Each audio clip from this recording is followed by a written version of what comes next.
Kemarin boleh dikatakan seharian Gus Menteri membicarakan soal pendampingan ini ya, bersama Gus Malik juga ya. Jadi waktu kemarin makan siang bersama juga dibahas bagaimana proses hal-hal yang ditanyakan di pagi hari. Karena Gus Menteri mengetahui bahwa pagi hari kita itu yang menonton banyak dan hampir semuanya pendamping desa ya. Ada 2000-an. Kalau menurut laporan Gus Koco 1900 di YouTube dan 250 di Zoom gitu. Nah, Gus Menteri menyampaikan banyak hal yang anehnya boleh dikatakan pertanyaan-pertanyaan yang diajukan kemarin pagi itu ya. Itu yang dibahas oleh beliau gitu ya. Jadi apa namanya sambil menyampaikan bahwa tiap pagi kemarin ada tamu dari UNDP yang kemudian beliau sampaikan 3 hal penting yang dikerjakan oleh beliau. Sebetulnya menurut saya sih pada akhirnya 4, tapi beliau sampaikan 3 hal penting, yaitu soal SDGs desa, kemudian soal BUMDes, dan soal meningkatkan kapasitas pendamping. Kemudian beliau sampaikan bahwa tiap pagi itu peningkatan kapasitas dilakukan minimal ada 2000 pendamping. Loh, kita nggak tahu lagi betulnya gitu loh. Karena beliau nggak tahu sendiri ya boleh saja. Nah, beberapa hal yang penting kemarin yang disampaikan itu terutama pertanyaan dari atas ke bawah ada proses evaluasi kualitatif ya. Kemudian dari bawah ke atas bagaimana? Akhirnya beliau sampaikan ada tambahan 1 sub aplikasi untuk pendamping untuk termasuk call center, kemudian kalau pendamping ingin melakukan relokasi, karena saat sekarang Gus Menteri menyampaikan relokasi itu bukan hukuman, jadi dia hanya boleh hanya ditujukan kepada pendamping yang membutuhkan gitu ya. Jadi arahnya seperti itu. Kemudian hal-hal lain saya kira nanti pertanyaannya saya akan jawab sesuai yang kemarin Gus Menteri sudah memberikan kebijakan-kebijakan gitu. Jadi apa namanya, karena sudah klop begitu, jadi saya kira ya kita akan pakai jawaban Gus Menteri nantinya, Gus Koco. Nah, untuk pagi hari ini satu hal yang berubah ya, terutama adalah proses atau yang kita sebut sebagai struktur pendamping ya, struktur pendampingan. Jadi ada sebetulnya kalau boleh dikatakan pola pikirnya Gus Menteri tentang pendampingan itu ada baiknya kita mencek bagaimana dulu almarhum Pak Sayogyo, Profesor Sayogyo, almarhum Pak Mubiarto, ya, Profesor Mubiarto, itu ketika pertama kali menyampaikan hal tentang pendampingan, ya, dari penyuluhan kemudian menjadi pendampingan. Kita pernah diskusikan di sarapan SDG Desa itu bahwa itu berkaitan antara lain terkait dengan visi dari Ki Hajar Dewantoro. Ya, jadi kalau penyuluhan itu penyuluh selalu inovator. Makanya buku babonnya penyuluhan itu diffusion innovation. Jadi penyuluh selalu di depan. Kalau menurut Ki Hajar Dewantoro itu engarso sung tulodo itu. Jadi ada di depan dan memberikan teladan, yaitu inovasi-inovasi. Kemudian Pak Sayogyo dan Pak Mubiarto meletakkan penyuluh itu bersama-sama, ya, bersama-sama. Jadi bareng-bareng, makanya disebut mendampingi. Jadi ini sebetulnya ing madya mangun karso kalau filosofi Ki Hajar Dewantoro. Artinya berdampingan itu membangun semangat, membangun karsa gitu. Jadi itu aspek yang penting. Makanya kemarin kami sampaikan dan Gus Menteri juga sampaikan, ini kita itu selalu liburan, istilah Gus Menteri gitu. kami selalu hampir boleh dikatakan tidak ada hari tanpa bertemu beliau gitu ya. Karena kata beliau ini kita sedang liburan. Ya.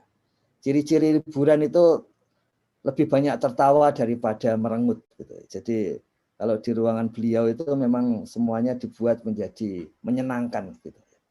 Nah itu membangun karsa, membangun semangat itu memang harus begitu. Makanya kemarin kami sampaikan tidak mungkin kita bekerja mendampingi dengan merengut gitu, dengan nyinyir hal-hal yang negatif yang kebetulan Gus Koco menyampaikan selalu di dalam sarapan SDGs Desa ini adalah komunitas positif. Gitu. Kalaupun ada gelas yang isinya separuh, kita selalu melihatnya separuh yang terisi. Gitu. Nah itu, jadi pendampingan itu seperti itu filosofinya, dan itu masuk di dalam etika-etika profesi pendamping. Ya. Kemudian penting juga untuk melihat bagaimana kesamaan ya, antara Gus Menteri dengan ide dari Prof. Sayogyo dan Prof. Mugiarto. Ya. Yaitu kita harus ketemu banyak orang. Kita harus bekerja sama dengan banyak orang. Makanya Bapak Ibu kerabat desa pasti yang pernah mendalami desa paling tidak selama 20 tahun terakhir ya, itu bisa merasakan pada saat pendampingan untuk IDT, Impres Desa Tertinggal, itu seluruh warga dari lapisan terbawah sampai kepala desanya itu harus masuk dalam musyawarah desa. Jadi musyawarah desa itu intinya seluruh pihak harus ikut.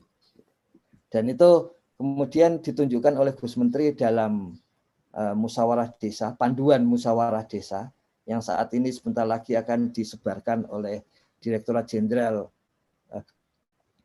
Pembangunan Desa dan Pedesaan, bahwa musyawarah desa itu harus ada banyak unsur. Ya.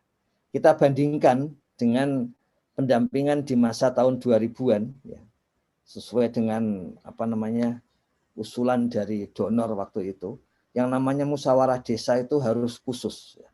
Seperti musyawarah khusus perempuan, musyawarah khusus petani, dan lapisan atas dianggap ngurusui begitu sehingga tidak boleh ikut. Nah itu bedanya. Jadi kalau Pak Sayogyo, Pak Mugiarto itu justru banyak pihak itu untuk menjalin komunikasi. Jadi komunikasi itu yang jadi sangat penting, dialog itu yang jadi sangat penting, dan tidak ada pretensi yang atas selalu akan mengkooptasi begitu, enggak. Tapi kita lihat di lapangan, karena ada juga yang atas itu, lapisan atas itu yang justru ingin memberdayakan lapisan bawah. Tanpa sudut pandang bahwa yang atas itu memberdayakan, ya kita tidak bisa menjadi pendamping. Wong kita ini lapisan atas ya. Pendamping itu hampir selalu lapisan atas di komunitas, karena paling tidak lulus SMA di antara para warga desa yang lulusannya SD, SMP, atau bahkan yang lulus sarjana, atau bahkan ada yang pendamping lokal desa ya, yang kuliah S3 meskipun tidak jadi lulus karena ada ya kebetulan ada masalah saja gitu, masalah pribadi. Tapi pendamping yang kemarin juga masuk di chat WA yang lulusan S2 itu sudah pasti lapisan atas di wilayah dampingannya. Makanya kalau tidak ada sudut pandang yang atas sekali kalau S2 ya. yang atas memberdayakan itu sulit itu Gus Koco ya. Dan itu penting untuk melihat struktur pendampingan kita. Jadi struktur pendampingan kita itu yang lebih atas ya. Pendamping di level pusat itu harus memberdayakan. Jadi tugasnya bukan mengontrol, bukan itu tugas utamanya, bukan mengontrol, membatasi apa-apa saja nggak boleh, seperti yang 2 bulan terakhir ini sering masuk ke WA Gus Menteri ya, melalui kami maksudnya. Itu bagaimana tidak boleh ini, tidak boleh itu. Kemudian memilah antara Pusdatin dengan BPSDM itu bukan seperti itu. Yang dimaksud itu justru yang atas itu memberdayakan. Jadi itu Itu yang menarik dari Gus Menteri. Kemudian beliau juga memahami di lapangan bahwa pendamping itu justru yang paling penting adalah dekat dengan wilayahnya, ya, dekat dengan warganya. Makanya satu perubahan penting di sini, Gus Koco, kerabat desa, tenaga profesional pendamping, itu adalah basisnya wilayah. Itu dari pusat itu. Jadi di pusat itu ada bidang-bidang, ya. Tapi bidang-bidang itu masuk ke dalam wilayah. Coba kita bandingkan, setahun yang lalu itu ada koordinator wilayah, misalnya untuk Sumatera bagian utara, ya. Ada koordinator wilayah Sumatera bagian selatan, ada koordinator wilayah Jawa. Satu orang itu menjadi koordinator wilayah. Nah, mulai bulan ini, ya, mulai 28 Mei kemarin, itu semua bidang ada di satu wilayah. Jadi misalnya untuk Sumatera atau untuk beberapa provinsi di Sumatera begitu, maka ada 4 bidang ini, 5 bidang ini itu ada di sana. Artinya apa? Ada bidang yang berkaitan dengan sumber daya manusia. Ada berkaitan dengan sumber daya manusia, ada bidang yang berkaitan dengan peningkatan kapasitas, ya. Ada bidang yang berkaitan dengan SDGs, bidang 3, ada bidang yang berkaitan dengan ekonomi lokal, bidang 4, ada bidang yang berkaitan dengan pengaduan dan masalah di lapangan, bidang 5. Jadi kalau dulu satu orang itu menjadi koordinator wilayah, sekarang 5 bidang ini ada di satu wilayah. Jadi untuk mendampingi tenaga ahli provinsi, kemudian tenaga ahli kabupaten, pendamping desa dan pendamping lokal desa. Jadi itu perbedaan pertama. Jadi sampai di atas pun itu basisnya sudah wilayah. Jadi 5 bidang ini ada di wilayah Jawa. Kemudian 5 bidang ini ada di wilayah Kalimantan. Jadi rencananya ada 7 wilayah, meskipun itu tentu saja masih seperti biasa. Di detik-detik terakhir masih bisa berubah wilayahnya. Tapi bahwa berbasis wilayah untuk setiap bidang itu ada. Nah, artinya sorry Gus, artinya ya, bicara wilayah itu tidak bicara provinsi ya, tapi satuan ini. Ya, atau ya, bagaimana? Ya, karena membaginya kalau yang lalu adalah 7 wilayah, Gus Koco.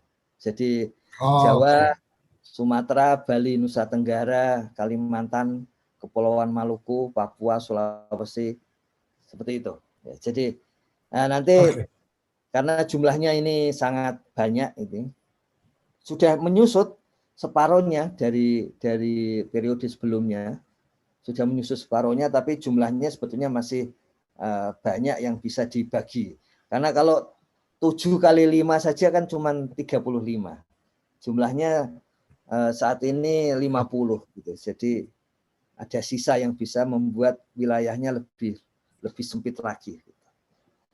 Jadi seperti itu. Dan kemudian di provinsi juga tenaga ahli koordinator sama tenaga ahli provinsi. Jadi tidak ada lagi spesialisasi tenaga ahli untuk misalnya untuk MIS, ya, Management Information System. Tidak ada tenaga ahli spesialis untuk penanganan dan pengaduan masalah. Nah, mengapa itu dilakukan? Karena kebutuhannya memang tidak spesialisasi.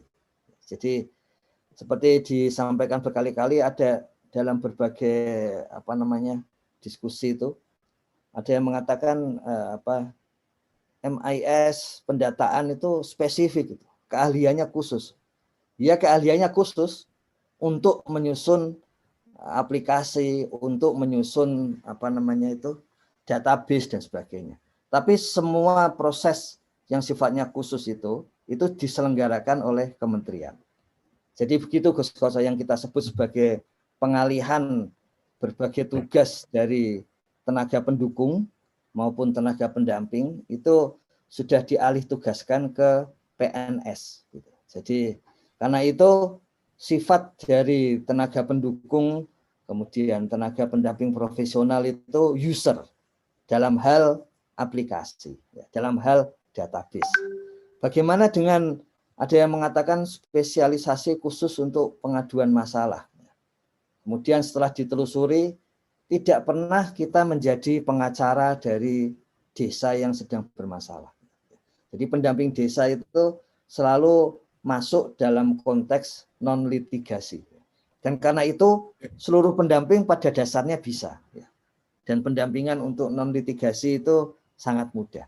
Jadi karena itu tidak ada yang spesifik sampai sangat tidak bisa digantikan yang lain begitu. Makanya Gus Menteri menyampaikan pendampingan sekarang itu generalis. Dan apa keuntungan generalis? Keuntungan generalis itu kita bisa, pendamping bisa menampung sebanyak mungkin masalah dari desa. Dan kemudian apa konsekuensinya? Konsekuensi dari generalis itu pendamping harus punya jaringan kerja yang sangat banyak. Jadi misalnya ada kebutuhan seperti kemarin disampaikan dari sekitar Danau Toba, ya, Bapak PMD Pak Harrison kemarin, misalnya kebutuhan untuk infrastruktur, ada kebutuhan untuk menyusun detail engineering design gitu ya.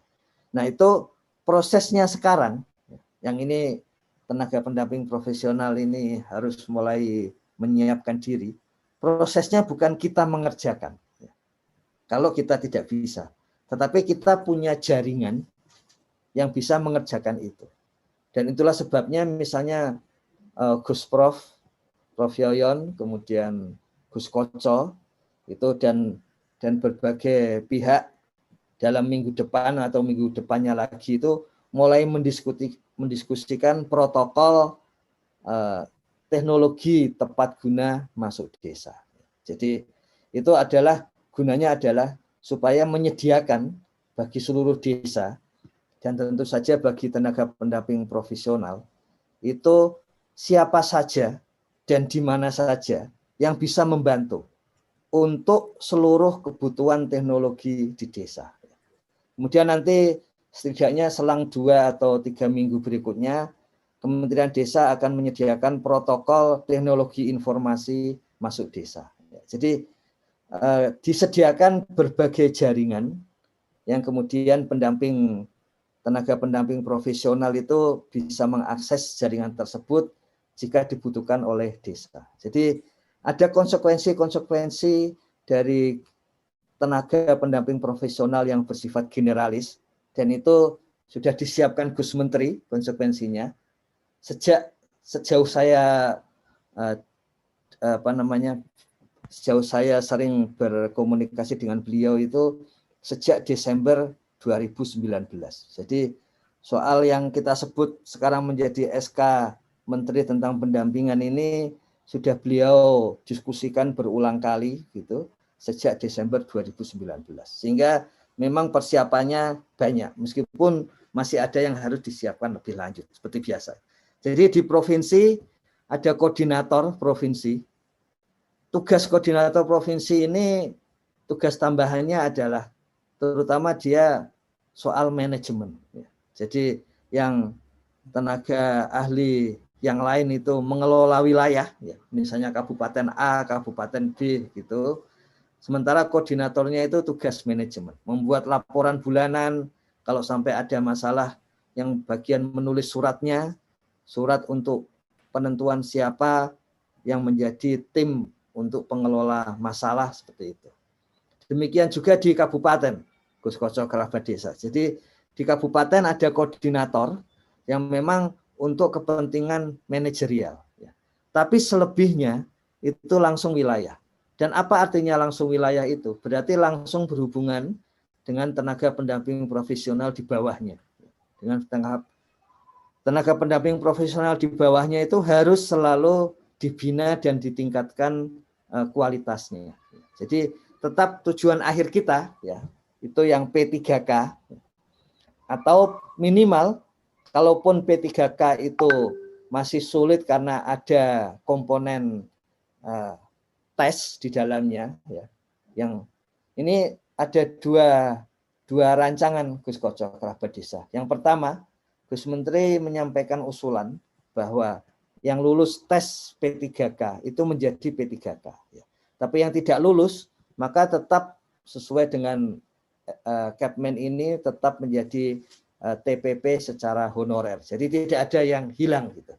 Nah, ini keputusan nanti masih akan didiskusikan dengan Kementerian Keuangan dan Badan Kepegawaian Negara gitu, BKN. Jadi itu salah satu opsinya. Di samping opsi yang sudah lazim adalah yang tidak lulus tes kemudian ya sudah habis sebagai potensinya sebagai pendampingnya. Itu yang dihindari oleh Gus Menteri. Ya. Dan kemudian khusus untuk kabupaten, ya, jadi tekanan ke depan itu akan lebih banyak ke kabupaten untuk koordinasi dengan pemerintah daerah. Jadi dengan provinsi itu harus langsung lekat dengan nasional. Ya. Kemudian kita mengetahui sejak dari Undang-Undang Desa, itu peran yang sangat besar adalah pemerintah daerah di level kabupaten kota. Saat ini ada 434 kabupaten kota yang desa-desanya mendapatkan dana desa. Jadi 434 kabupaten kota inilah yang akan semakin dekat dengan Kementerian Desa. Tentu saja diwakili oleh pendamping di tingkat kabupaten. Salah satu contohnya adalah rancangan untuk menyusun perjanjian kerja bersama antara Kementerian Desa dengan masing-masing dari 434 kabupaten. Jadi yang kemarin Pak Harisan menyampaikan sudah diambil pusat terus kabupaten bagaimana? Justru mulai ke depan ini akan sangat lebih dekat. Jadi misalnya Gus Menteri sudah meminta kepada Biro Perencanaan dan kepada BPSDM dan sudah dirancang bahwa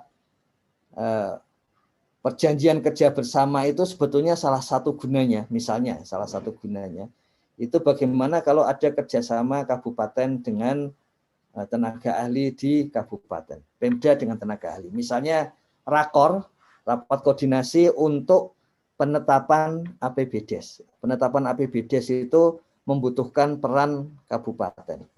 Dan peran kabupaten itu sangat penting karena dana desa baru cair kalau APBDes-nya ditetapkan. Nah, suatu rakor rapat koordinasi di level kabupaten yang isinya kepala desa, kemudian para camat yang kadang-kadang diberi wewenang untuk memutuskan menetapkan APBDes, kemudian dinas PMD di kabupaten atau kota, atau mungkin dinas lain yang dibutuhkan. Nah, rakor itu sekarang sudah mulai ke depan sudah bisa dilakukan di level kabupaten. Dan itu gunanya sekali lagi mempercepat pencairan dana desa, yang artinya mempercepat pembangunan di desa, yang ujung-ujungnya mempercepat kesejahteraan warga desa. Demikian juga rapat koordinasi misalnya untuk menyusun atau menyusun draft surat bupati tentang ada SK atau peraturan bupati, ya, draft peraturan bupati dan terutama lampirannya untuk membagikan dana desa di level kabupaten. Sebetulnya ini sudah kerjasama dengan Kementerian Keuangan. Semester kedua selalu ada pelatihan untuk menyusun lampiran peraturan bupati itu. Nah, Kementerian Desa akan menambah bahwa pendamping di level kabupaten bisa juga jika dibutuhkan adalah menambah adanya rapat bersama supaya itu lebih cepat diputuskan. Jadi gunanya sekali lagi kita lihat tahun depan, ya, apakah itu punya efektivitas sehingga pencairan dana desa lebih cepat, misalnya di bulan Januari gitu, karena dananya sebetulnya sudah ada. Jadi ada perubahan struktur itu gunanya demikian. Jadi kemudian di kabupaten itu pendamping di level kabupaten, tenaga ahli di kabupaten itu lebih mudah membina membina pendamping di level kecamatan. Dan kemudian kalau di level kabupaten ini juga diketahui aspek-aspek strategisnya, karena data misalnya informasi itu lebih mudah dicek di level kabupaten. Misalnya ada satu contoh bagaimana kebutuhan untuk melakukan pengecekan ketika dilakukan berjenjang ke provinsi, itu kemudian membutuhkan pergi menggunakan pesawat terbang karena melewati pulau untuk sampai ke kabupaten tertentu gitu. Nah, kabupaten tertentu itu sendiri bukan tanpa kesulitan. Ada satu kasus di mana masuk ke kementerian melalui Sapa Desa dan kemudian harus dicek ke desanya gitu. Antara kota kabupaten ke desa itu membutuhkan waktu 1 malam untuk jalan darat. Jadi meskipun begitu tetap lebih mudah daripada ke level provinsi. Makanya hampir semua urusan berkaitan dengan pendampingan ya, itu akan dimulai dari kabupaten kemudian langsung ke BPSDM. Tujuannya untuk mempercepat. Dan itu bukan berarti wewenang atau yang dikerjakan oleh misalnya provinsi berkurang atau pusat berkurang, tidak juga. Cuman waktu dan tenaga yang ada itu tidak lagi digunakan untuk hal-hal yang sifatnya administratif, kecuali koordinatornya gitu, tapi untuk hal-hal yang sifatnya memang peningkatan kapasitas, baik itu kepada pendamping, kemudian kerjasama dengan Pemda, maupun peningkatan kapasitas warga desa. Kemudian untuk tingkat kecamatan, ini struktur yang baru itu membuat antara pendamping lokal desa dan pendamping desa itu pada satu grup, pada satu tim. Jadi juga sama, tidak ada lagi misalnya tenaga pendamping untuk pemberdayaan dan tenaga pendamping untuk infrastruktur sudah tidak ada lagi ya. Tapi tenaga yang ada adalah pendamping desa. Jadi tidak ada pendamping desa PDP, pendamping desa pemberdayaan, PDTI, pendamping desa untuk teknik infrastruktur, tapi semuanya adalah PD, pendamping desa di level kecamatan. Nah, gunanya adalah supaya menjadi satu tim. Itulah sebabnya Gus Menteri mewanti-wanti harus ada kode etik kerjasama antar pendamping, hubungan antar pendamping. Jadi itulah sebabnya, karena sekarang modelnya adalah tim. Jadi seperti biasa di dalam tim itu sangat dibutuhkan kemampuan berkomunikasi, kemampuan kerjasama, dan itu diharapkan akan punya efek kepada masyarakat. Sehingga lebih mudah untuk berkomunikasi dengan masyarakat karena terbiasa begitu. Lebih mudah untuk bekerja sama dengan masyarakat karena sudah terbiasa bekerja sama dalam tim. Jadi di kecamatan ada satu koordinator yang dipilih ya. Khusus untuk kecamatan itu boleh dipilih bersama-sama siapa yang cocok jadi koordinator. Tentu saja seperti biasa, kalau memilih koordinator saja sulit begitu, maka ya bagian tenaga pendamping di atasnya yang akan memilihkan gitu. Makanya penting kita belajar berdemokrasi ya. Kalau diberi kesempatan, misalnya di kecamatan ada 2 pendamping desa ya, kemudian satu jadi koordinator, yang satu menjadi anggota begitu, penting untuk kita bisa memutuskan sendiri gitu. Karena kalau terbiasa diputuskan dari atas, nanti akan lebih sulit untuk melihat dinamika atau mengikuti dinamika di lapangan gitu. Jadi khusus untuk kecamatan bisa diputuskan bersama. Tapi untuk kabupaten sampai pusat, artinya kalau milih koordinatornya aja kesulitan, berarti teamworknya nggak berjalan. Iya, benar. Nah, ya betul. Nah, khusus yang kabupaten sampai pusat memang dipilih oleh BPSDM, ya. Karena ada kepentingan-kepentingan dengan pemerintah daerah. Jadi supaya memudahkan bagi pemerintah daerah dan kemudian memastikan bahwa pendamping di level di bawahnya itu selalu dibina. Untuk pendamping lokal desa, saya kira Gus Menteri sudah memastikan gitu bahwa pendamping lokal desa, pendamping desa itu memang perhatiannya yang utama. Kemarin sempat muncul pertanyaan di chat, bagaimana dengan promosi? Ya. Promosi itu kalau daily reportnya selalu bagus. Ya. Jadi yang kinerjanya ya, yang evaluasi kinerjanya itu A dan B, maka dia memiliki kesempatan untuk dipromosikan. Apakah memang ada rancangan promosi? Iya. Jadi di Peraturan Menteri Desa nomor 19 tahun 2020, makanya istilah dari pendamping itu adalah istilah-istilah yang sifatnya untuk bisa dipromosikan. Ya, jadi memang sengaja bahwa pendamping itu istilahnya adalah istilah-istilah yang sifatnya itu fungsional. Misalnya contohnya tidak ada yang namanya tenaga ahli pendampingan masyarakat pusat gitu, tapi untuk fungsionalnya disebut sebagai tenaga supervisi madya, ya. Tenaga penyelia madya, tenaga pendamping penyelia madya. Kalau untuk provinsi, tenaga pendamping penyelia pratama. Mengapa pakai istilah-istilah itu?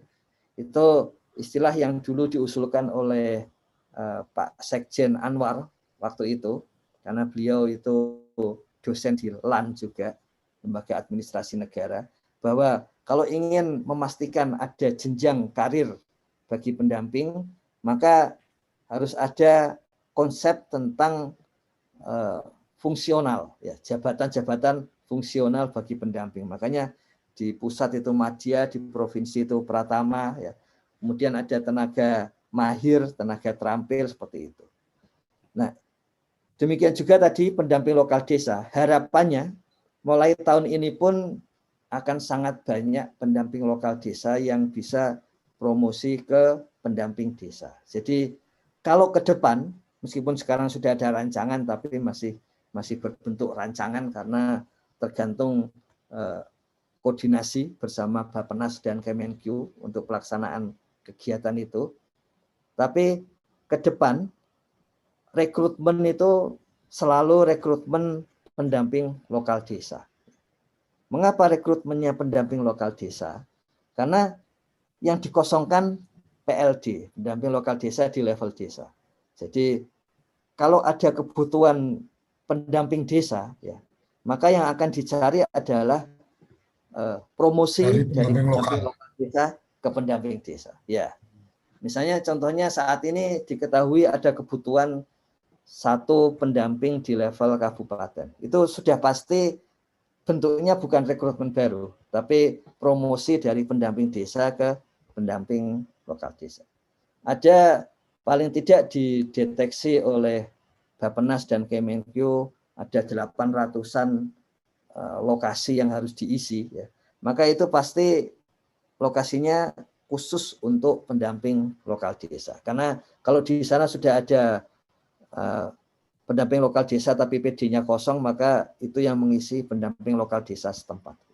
Dan memang ada kekhasan ini, Gus Koco. Gus Menteri menyampaikan bahwa kita khusus untuk pusat, ya, itu disebut bahwa yang mengisi boleh warga negara Indonesia di mana saja, tapi dia tinggal di Jakarta.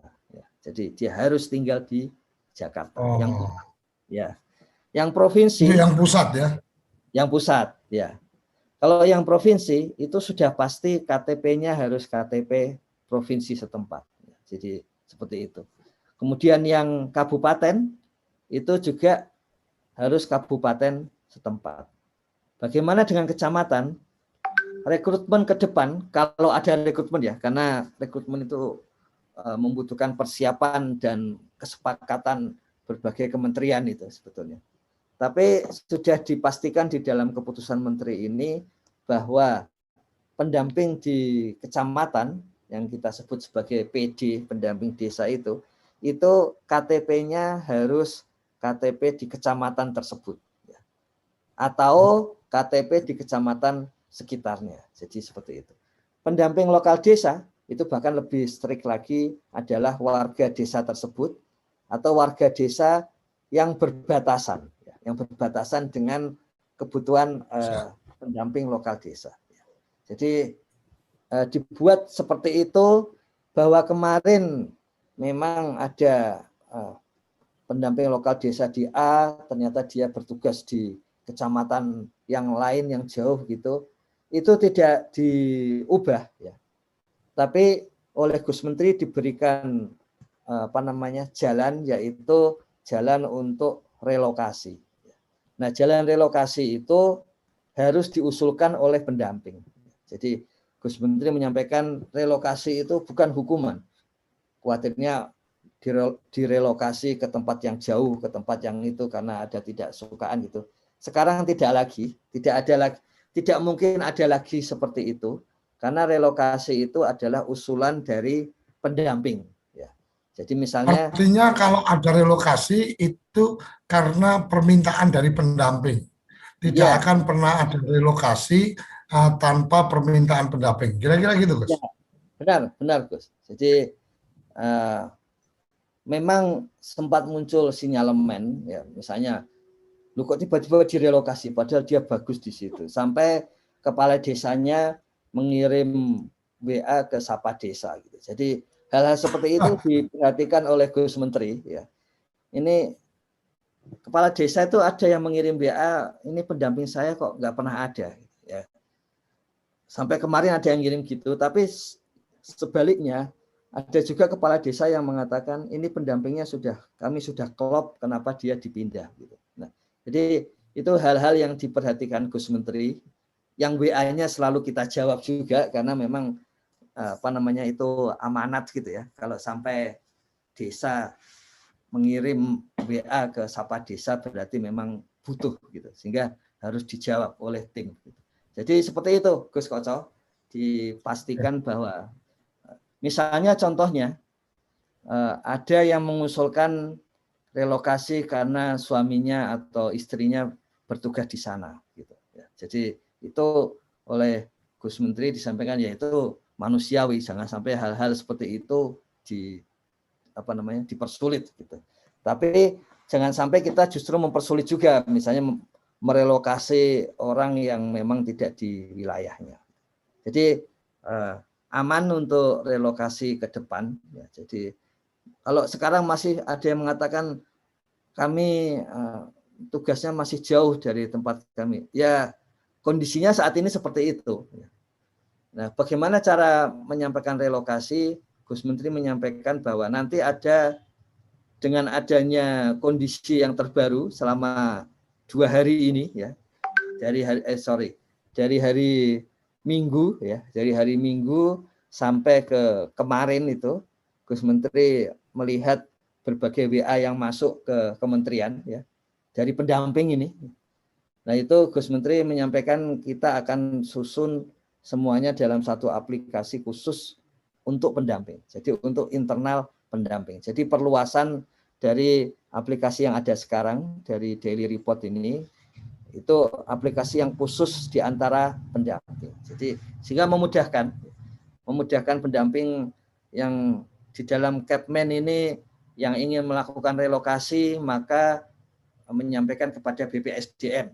BPSDM-nya itu kemana, di mana? Sebetulnya paling mudah kepada kapusnya, tapi oleh Gus Menteri disampaikan kita buat nanti satu aplikasi yang memudahkan pendamping untuk menyampaikan ke atas. Ya. Kalau yang atas menyampaikan ke bawah jelas itu melalui Daily Report, tapi dari bawah menyampaikan ke atas itu ada satu aplikasi khusus sehingga langsung diterima oleh Menteri. Gitu. Jadi kalau istilah Gus Menteri bahwa sesuai Kepmen, ya, maka yang memutuskan itu selalu Menteri.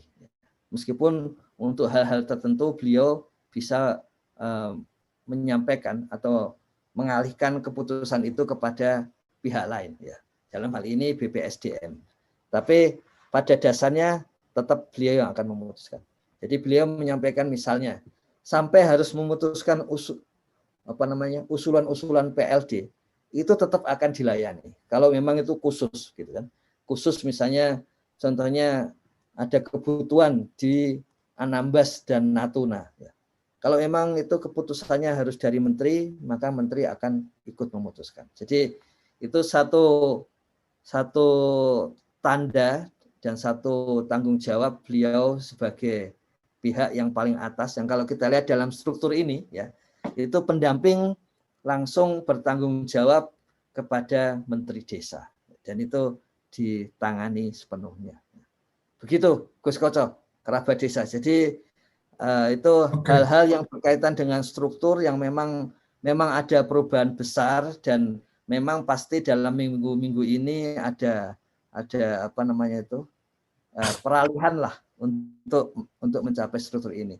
Tapi tujuan utama tetap bahwa harus ada tahun ini, ya, itu peningkatan profesionalitas pendamping yang kemudian dirasakan oleh warga desa dan pemerintah desa, yang kemudian saling memberikan efek positif baik kepada pendamping maupun kepada masyarakat desa. Begitu, Gus Koco, kerabat desa. Terima kasih. Terima kasih. Jadi saya mencoba mencatat beberapa hal yang tadi disampaikan oleh Gus Ivan. Satu, bahwa dengan penyebutan tenaga pendamping profesional, ini sepertinya memang mengarahkan kepada sosok pendamping ini adalah sosok seorang leader, artinya bukan seorang manajer. Artinya leader itu adalah dia harus tahu sedikit dari banyak hal, artinya semua harus tahu, walaupun sedikit-sedikit, tapi semua harus tahu, semua masalah, semua hal yang terkait dengan desa harus tahu, walaupun dia tidak tahu sangat dalam. Bahwa kemudian untuk menangani permasalahan itu lebih detail, itu kemudian dituntut seorang leader itu punya relasi yang luas, sehingga ketika, oh ini ada masalah kayak gini, oh ini urusannya seperti ini, yang paling cocok menangani adalah si ini, karena punya data relasi yang luas atau data kemudian siapa-siapa yang menguasai, maka yang menguasai itulah yang kemudian diharapkan bisa membantu lebih dalam. Itu pemahaman saya. Kemudian yang kedua, dengan adanya pembidangan ini, saya nggak tahu apa secara kebetulan atau bagaimana. Kalau tadi disampaikan oleh Gus Ivan bahwa pembidangan itu ada 5, ini kayaknya bagian dari usulan yang kita sempat sampaikan ke Gus Hakim waktu itu tentang bagaimana penguatan kapasitas atau peningkatan kapasitas atau penambahan pengetahuan teman-teman. Ini kayaknya kalau 5 bidang tinggal diatur setiap bidang seminggu sekali, jadi Senin sampai Jumat nanti bidang ini bisa memberikan edukasi atau memberikan informasi-informasi sesuai bidang-bidangnya, karena saya juga melihat bahwa kewilayahan, artinya di satu wilayah tertentu itu nantinya kemudian akan ada tenaga sesuai dengan bidang-bidangnya. Ini yang saya tangkap. Kemudian yang menjadi menarik dari yang tadi disampaikan Gus Ivan adalah ini ada permen, ini ada struktur baru, ini akan ada begini, akan ada begini, akan ada begini. Pertanyaan yang pasti akan terlontar adalah ini kapan gitu. Ini akan dimulainya kapan kan gitu. Artinya akan dimulainya kapan itu adalah bahwa benar tidak akan ada kejadian relokasi tanpa permintaan. Karena saya nggak tahu apa-apa, tahu-tahu direlokasi. Nah, kalau kemudian tidak akan ada relokasi karena permintaan, maka ini efektif akan berlaku kapan. Kemudian ketika ada permintaan, relokasi hanya bisa dilakukan karena permintaan, maka bisa jadikan kemudian perlu tahu juga nih cara mengajukan permintaannya seperti apa, alasan apa yang bisa disahkan atau dibenarkan untuk mengajukan permohonan relokasi. Umpama tadi sangat luar biasa menurut saya nilai humanistiknya. Artinya ketika permohonan relokasi karena suami atau istrinya pindah tugas, ini kan bagian yang kemudian kita perlu menjaga keharmonisan rumah tangga, umpamanya seperti itu. Buat saya luar biasa, walaupun ya nasibnya kalau ternyata di lokasi itu juga sudah ada yang sudah ada yang menempati dan seterusnya, kan berarti masuk dalam daftar tunggu kan gitu. Nah, kemudian ketika sarapan SDGs ini menjadi satu tambahan pengetahuan siapapun, karena ini terbuka, kita tayangkan di satelit, kita tayangkan di channel YouTube dan seterusnya. Kemudian tadi Gus Ivan juga menyampaikan bahwa kalau akan ada penambahan, maka penambahan itu pasti di PLD. Nah, kalau memang memungkinkan, bagian dari acara seperti ini dan kita memang juga menerbitkan semacam e-sertifikat dan seterusnya, siapa-siapa yang punya e-sertifikat mengikuti sarapan SDGs desa ini, ya mungkin bisa jadi satu catatan ini untuk kemudian menjadi prioritas untuk diterima menjadi PLD. Artinya ketika ada 800 PLD kosong nih dan seterusnya, pertanyaannya, ente mau jadi PLD, ente tahu apa tentang SDGs? Oh, saya punya daftar sekian ratus mengikuti acaranya Kapus Datin ini. Dari 107 yang dibikin sama Kapus Datin itu, saya punya sertifikatnya 50. Itu kalau saya bagian penerimaan udah merem aja. Ini kalau dapat 500 udah 50 e-sertifikat, udah dasar-dasarnya udah sangat kuat, sudah sangat paham. Jadi tinggal dilihat ijazahnya palsu apa enggak, udah gitu aja. Ini kalau saya, jadi bahwa menjadi pendamping lapangan desa itu menjadi sesuatu yang luar biasa, dan kemudian secara tidak langsung proses sosialisasi atau pemahaman tentang SDGs akan menjadi lebih luas, karena mungkin mereka-mereka yang jagani, oh ini kalau ada penerimaan PLD di desa saya atau di desa tetangga ini lagi kosong, nah ini jadi wajib ini bangun pagi habis subuh nyeduh kopi, ya kan, sarapan sambil mengikuti sarapan SDGs. Kira-kira itu bagian yang bisa saya jadikan catatan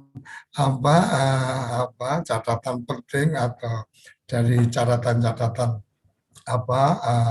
acara kita kali ini. Banyak hal yang menurut saya ini menjadi penting untuk menjelaskan lebih detail nih, secara struktur, supaya ada pemahaman, karena ada juga bagian-bagian yang menurut saya ini contoh kecil aja, Gus, bahwa ketika Jakarta sudah menetapkan paperless, nggak ada kertas, kemudian semua digital. Tapi ternyata kita juga masih mendengar beberapa teman-teman itu masih dituntut untuk membuat laporan-laporan yang kemudian harus tertulis dan seterusnya dan seterusnya. Jadi memang proses diseminasi menjadi tantangan yang luar biasa. Silakan Gus memberikan respon, dan setelah itu kita akan mendengar dari Prof. Yoyon, semoga masih ada di forum ini. Silakan Gus Ivan. Terima kasih Gus Koco, kerabat desa, tenaga pendamping profesional. Terima kasih banyak. Jadi yang pertama sudah dibicarakan kemarin bersama Gus Malik dan Gus Menteri sambil makan siang, bahwa paperless sudah pasti itu. Jadi sudah dipastikan tidak ada lagi selain laporan yang dari daily report itu, ya, tinggal dikirim ke si pemberdayaan. Dan sebetulnya tanpa itu pun dari daily report sudah terkirim ke BPSDM. Jadi beberapa minggu lagi nanti yang daily reportnya di bawah 35 jam, ya, itu pasti akan mendapat teguran BPSDM yang karena memang semuanya sudah ada, sudah disampaikan ke BPSDM, ya. Dan apa namanya, tidak ada lagi LWK dan sebagainya, memang sudah tidak ada lagi. Jadi Gus Menteri menyampaikan kemarin, menegaskan bahwa jangan ada lagi hal-hal seperti itu kepada Gus Malik ya. Jadi nanti biar Gus Malik yang menindaklanjuti di lapangan gitu. Tapi intinya memang sudah tidak ada lagi. Justru yang dibutuhkan adalah laporan dari tenaga ahli di kabupaten kota. Kalau selama sebulan ini ya sampai tanggal 31 Mei itu ada yang meninggal, ada yang kemudian diangkat menjadi PNS, ada yang kemudian menjadi kepala desa dan sebagainya ya. Nah, itu yang perlu dilaporkan. Jadi seperti biasa Gus Koco, sebetulnya kita lebih membutuhkan label halal, label haram daripada halal ya. Karena kalau label halal itu kan, label haram yang sedikit. Artinya yang halal itu nggak perlu dilabeli, berarti kalau nggak ada label haramnya berarti ya, jadi yang dibutuhkan itu, yang dibutuhkan adalah siapa-siapa yang rekeningnya tidak boleh dikirimi honor untuk bulan Mei, yaitu karena dia sudah meninggal, karena dia sudah menjadi PNS, menjadi kepala desa seperti itu, atau menjadi pengurus partai, pengurus harian ya, bukan pengurus lepas, khusus pengurus harian seperti itu. Kemudian artinya, sorry Gus, pengurus harian partai itu sampai di tingkat anak ranting, sampai di tingkat desa. Jadi mama di desa dia sebagai ketua sekretaris atau bendahara partai berarti nggak boleh. Iya, hanya untuk ya pengurus harian saja. Ya, ya. Oke. Tapi intinya begini Gus Koco, kerabat desa, bahwa Gus Menteri juga memastikan menggunakan persis pemikiran Pak Sayogyo dan Pak Mubiarto. Ya. Di waktu itu di tahun 97 itu muncul satu buku tentang apa namanya keswadayaan masyarakat, dan yang menarik adalah lampirannya. Lampirannya dari LSM Bina Swadaya itu menyampaikan bahwa pendamping itu harus mandiri. Bagaimana mau memandirikan pihak lain kalau dia tidak mandiri. Makanya berbeda dengan model pendampingan di tahun 2000-an yang menggunakan donor, di mana pendamping tidak boleh kerja selain pendampingan begitu, dan kemudian konsekuensinya pendamping dibayar terlalu tinggi ya gitu dibandingkan dengan kerjanya. Maksudnya Gus Menteri lebih mirip Pak Sayogyo dan Pak Mubiarto. Jadi pendamping saat ini contohnya pendamping lokal desa ya, itu di dalam Kepmennya ada jelas itu berapa dapatnya sebulan. Pendamping lokal desa itu dapat sekitar 2,7 gitu rata-rata. Pendamping desa di kecamatan dapat 3, sekian ya rata-rata gitu. Nah, itu Gus Menteri menyampaikan tidak masuk akal kalau mereka tidak bisa bekerja untuk menambah penghasilan, tapi dalam rangka menguatkan pendampingan. Jadi masih ingat seperti dulu almarhum pelukis Afandi ya. Pak Afandi itu melukis untuk bioskop ya, yang sebetulnya nggak terlalu dia sukai ya, melukis untuk bioskop itu. Tapi itu dalam rangka dapat uang untuk diberikan kepada istri beliau sebulan, dan sisanya untuk kemudian membuat lukisan yang khas Afandi. Ya, jadi oleh Gus Menteri misalnya, makanya di dalam kode etik itu disebutkan, kemarin ada yang mengkritik bagaimana itu pendamping menjadi direktur BUMDes itu. Ya. Intinya adalah daily report. Kalau itu mengganggu daily report, menjadi pengurus BUMDes itu tidak boleh. Tapi menjadi pengurus BUMDes di desanya, desa wilayah dampingannya, itu tidak boleh. Karena itu ada konflik kepentingan nanti. Tapi kalau dia menjadi pengurus BUMDes di luar wilayah dampingannya, itu boleh. Makanya kemarin ada pertanyaan, kalau kami ada di wilayahnya di kecamatan AB, tapi kemudian ada kecamatan CD yang ingin konsultasi dan sebagainya, boleh apa tidak? Ya boleh, ya boleh. Bahkan kemudian yang istilah Gus Menteri, kalau sampai dibutuhkan tenaganya gitu, sebagai tenaga yang kemarin presenter gitu, boleh. tapi jangan di wilayahnya, karena itu akan muncul konflik kepentingan gitu. Jadi kalau konflik kepentingan itu nanti yang dirugikan adalah masyarakat desa di wilayahnya. Sama seperti di kementerian sekarang. Kalau kami menjadi narasumber begitu, ya, di dalam satu kementerian, ya tidak ada tambahan honor, karena itu tugas di antara kita. Karena kalau ada honor itu bisa ada arisan narasumber itu.